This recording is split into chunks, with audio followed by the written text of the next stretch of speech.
તો જય માતાજી મિત્રો, જય દ્વારકાધીશ. મારે તમને તને એક વાત જણાય છે ભાઈ, કે અમે એક સિમ્પલ રીતે બ્લોગ બનાવીએ તો પણ અમારે કોઈ અમને કોઈ સપોર્ટ કરતું નથી. અને એક બીજી વાત, જે બહુ મોટા માણસ થઈ ગયા હોય ને એવા જ લોકો એમને સપોર્ટ કરે.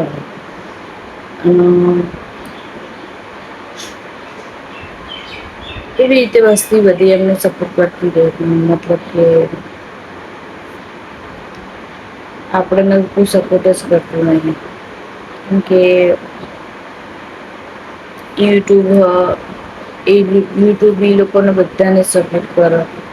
એક આપણાને જ નહી કોઈ સપોર્ટ કરતું કે નહી કોઈ આપણા વિડીયો જોતું, કેમ કે આપણા વિડીયો હોય એકદમ સિમ્પલ રીતે, હાવ સિમ્પલ રીતે વિડીયો બનાવીએ.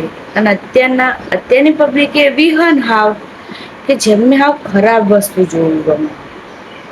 અને એવું ખરાબ વસ્તુ દેખાડવામાં આપણા સંસ્કારોમાં તો હોતું નથી. કે એવું આપણને ગમતું જ નથી બિલકુલ. એ આપણા સંસ્કારમાં છે જ નહીં, કેમ કે અત્યારની પબ્લિક તો થોડાક વ્યૂ, લાઈક, ફોલોવર માટે નાના કપડા પહેરવા પણ તૈયાર થઈ જાય. તો ભાઈ એવું શું કામ કરવું પડે આપડે? જેટલું મર્યાદામાં વિડીયો બનાવીએ એટલો પબ્લિકને પસંદ બી આવે, કોઈ તમારું રોસ્ટિંગ એ ના કરીએ કશું જ નહીં. કેમ કે અમુક તો બોલવાની સ્પીચ ઉપરથી વસ્તી એમનો મજાક બનાવીને મૂકી દે. અને અમુક છોકરીઓ કપડા ઉપરથી રોસ્ટિંગ કરી નાખે. ભાઈ એવું શું કામ કરો? કે જેનાથી પબ્લિક તમારે બે સેકન્ડનો વિડીયોમાં તમારે આખા જિંદગીની તમે મજાક બનાવી દો, કાલથી રોસ્ટિંગ કરો, એ ગમે ઈ કરો.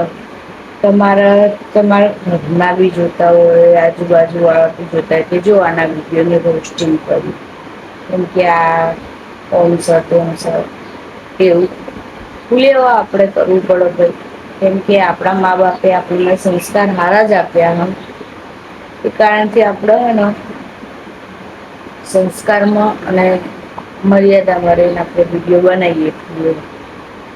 કેમ કે જેટલો તમે મર્યાદામાં વિડીયો બનાવો ને એટલો પબ્લિકને ગમે ખરી, કે ના તમને રોસ્ટિંગ કરીએ કે ના કશું કરીએ. મારું તો કેવું એટલું જ છે કે આજે નાના-મોના બળાત્કાર ને એવું બધું થાય છે.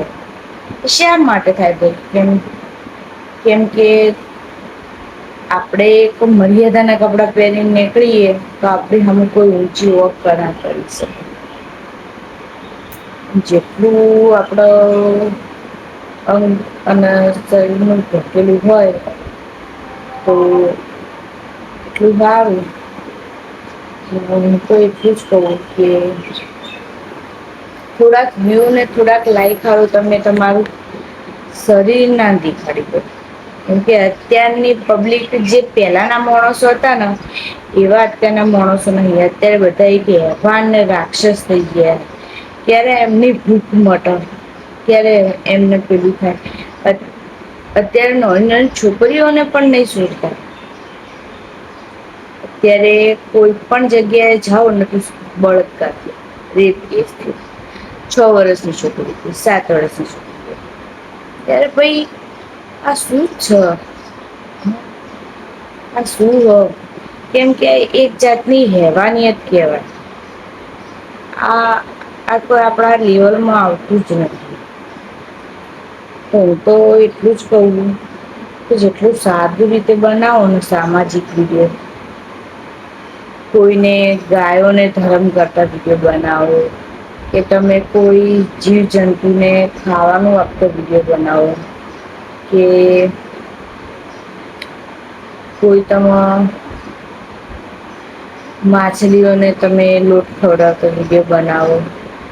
એવામાં તમને ધાર્મિક વિડીયો બનાવશો ને તો તમને પબ્લિક બધી જ રીતે સપોર્ટ કરશે. પણ થોડાક વ્યૂ હારું હું તો મારી બહેનોને એટલું જ કહું કે થોડાક વ્યૂ હારું, થોડાક ફોલોવર હારું તમે તમારું અંગ ના બતાવી દો. એમ કે ઘણા રીલ્સમાં હું પોતે નહી કહેતી કેમ કે અમે રીલ્સોમાં જોઈએ અમે રીલ્સ આખો દિવસ જોતા હોય એટલે અમે રીલ્સમાં જોઈએ કેમકે અત્યારની પબ્લિક ને તો બધું એવું જ જોવું ગમે કે જ્યારે કોઈનો રોસ્ટિંગ વિડિયો આવ્યો કોઈ ખરાબ રીતે વિડિયો આવ્યો એવી રીતે વસ્તુની વિડીયો જોવા ગમે અને તો એટલું જ કહું કે તમે આ બધું ટાળી દો ને તો તમારા માટે સારું અને બધાને એક હરખા સપોર્ટ કરો એવું નહી કે મોટા મોટા ક્રિએટર હોય એટલે મોટા મોટા ક્રિએટરને જ સપોર્ટ કરવાનું હોય ભાઈ કોઈનું સપનું હોય ક્રિએટર બનવાનું કે કોઈને બ્લોગર બનવાનું સપનું હોય તો ભાઈ જે કહેવત નહી કે જીરો માંથી હીરો બનવું એટલે બહુ અઘરું હ પણ એવું નહી તો બધાને સપોર્ટ કરો એવું નથી કે જે મોટા થઈ ગયા છે એમને તમે સપોર્ટ કરો એવી રીતે કરો પણ એ માન્ય નથી કેમ કે અત્યારે બધા જ પબ્લિક મતલબ કે જેના કોઈ સપના હશે એ બધા અત્યારે કમાવાનું જ વિચારે છે તો મારે તો એવું જ છે કે તમે બધાને એક સરખા સપોર્ટ કરો હું તો એટલું જ કેવા માંગુ બસ મારે તો કઈ વધારે હું કેવા માંગતી જ નહી તો બધાને એક સરખા સપોર્ટ કરો એવું નહી કે નાના ક્રિએટરો હોય એમને કોણ સપોર્ટ કરે જવા દેને ભાઈ આ તો રોજનું નામ ફલાણું છે એવું કઈ છોડી મૂકો પણ એવું નહી વિચારવાનું જોઈએ કેમ કે અત્યારે તમે જીરોમાંથી હીરો બનાવવા વાળી બી પબ્લિક અને હીરોમાંથી જીરો બનાવવા વાળી બી પબ્લિક જ છે એટલે બહુ મોટા થઈ જ ને તો એવું વિચારવાનું નહી કે અમે મોટા થઈ જઈએ છીએ કોઈને ઓમ ની કરીએ તેમ ની કરીએ એવું કદી નહી વિચારવાનું તમે મોટા તમે પબ્લિક ના કારણે બન્યા છો અને કોઈ વધારે કેતા નહી આપડે કોઈનો રોસ્ટિંગ કરતા નહી કે આપડે કોઈના ઉપરથી કોઈ કેતા નહી હું મારા ખુદ ની જ વાત કરું એટલે આપડે કોઈ ન રોસ્ટિંગ કરવાનો નહી કે કોઈને કશું કેવાનું આપડે આપડી રીતે બ્લોગ બનાવીએ બાકી આપડ કોઈ વિશે આપડે કોઈની કોઈ ચર્ચા કરતા નહી કેમ કે ની મહેનત થી કમાઈને ખાય આપડે કોઈ ન વિચારવાનું નહી કોઈના ઉપર રીસે ની બળવાનું કે આ નહી કરવાનું આમ કરી નાખજો તમે તેમ કરી નાખજો ના કરજો શું લેવા મહેનત કરો કશું નહી આવવાનું નહી આવવાનું એવું આપડ કોઈને નહી કેતા ભાઈ અમે તો ઊંઘ્યા સપોર્ટ કરીએ કે તમે તાર બનો તમે કમાવ તમે આગળ જશો તો એ બી નોમ વધવાનું જ છે